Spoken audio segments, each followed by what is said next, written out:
Rowlatt act 1919 March 10 നിയമം ഇന്ത്യയിൽ നിലവിൽ വന്നത്. പൗരാവകാശങ്ങൾക്ക് നിയന്ത്രണം ഏർപ്പെടുത്തിക്കൊണ്ട് ബ്രിട്ടീഷ് പാർലമെൻറ്റ് പാസാക്കിയ ഒരു നിയമമായിരുന്നു റൗലറ്റ് ആക്ട്.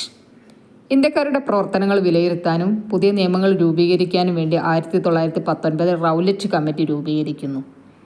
റൗലറ്റ് ആക്ട് പ്രകാരം വിചാരണ കൂടാതെ ഏതൊരു ഇന്ത്യക്കാരനെയും തടവിലാക്കാനും 2 വർഷം ജയിലിലടയ്ക്കാനുമുള്ള ഒരു നിയമം കൊണ്ടുവന്നു. പ്രത്യേക കോടതികളിൽ മാത്രമാണ് രഹസ്യ വിചാരണ നടത്തിയിരുന്നത്.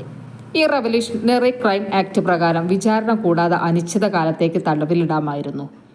കോടതി വിധിക്കെതിരെ അപ്പീൽ നിഷേധിക്കുന്നൊരു നിയമമായിരുന്നു ഇത്. ഇതിനെ കരിനിയമം എന്നാണ് ഗാന്ധിജി വിശേഷിപ്പിച്ചത്. ഒരു ഇന്ത്യക്കാരൻ മാത്രമാണ് ഇതിനെ അനുകൂലിച്ച് വോട്ട് ചെയ്തത്, ചേറ്റൂർ ശങ്കരൻ നായർ. റൗലറ്റ് ആക്ടിനെതിരെ പ്രതിഷേധിക്കാൻ ഗാന്ധിജി 1919 ആരംഭിച്ച സംഘടനയാണ് സത്യാഗ്രഹ സഭ. ഇത് ബോംബെയിലാണ് രൂപീകരിച്ചത്. രാജ്യമെമ്പാടും ഹർത്താൽ ആചരിക്കാൻ ആഹ്വാനം ചെയ്തു. പക്ഷേ ഇത് അക്രമാസക്തമായതോടുകൂടി 1919 ഏപ്രിൽ 18 സമരം പിൻവലിച്ചു.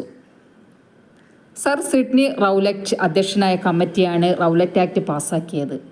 ബ്രിട്ടീഷ് അധികാരികൾ ഇന്ത്യയിൽ നടപ്പിലാക്കിയ നിയമങ്ങളിൽ ഏറ്റവും അധികം ബഹുജന പ്രതിഷേധം ക്ഷണിച്ചു വരുത്തിയ ഒന്നായിരുന്നു റൗലറ്റ് ആക്ട്. ഭീകരവാദി എന്ന് സംശയിക്കുന്ന ഏതൊരാളെയും അറസ്റ്റ് ചെയ്യാനുള്ള ഒരു നിയമമായിരുന്നു ഇത്.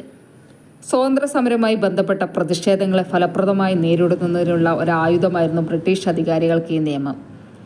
ഇന്ത്യൻ ദേശീയ നേതാക്കൾ പൊതുജനങ്ങൾ ഒരുപോലെ ഈ നിയമത്തിനെതിരെ ശബ്ദമുയർത്തി. 1922 ബ്രിട്ടീഷ് സർക്കാർ റൗലറ്റ് ആക്ട് റദ്ദ് ചെയ്യുകയാണ് ഉണ്ടായത്.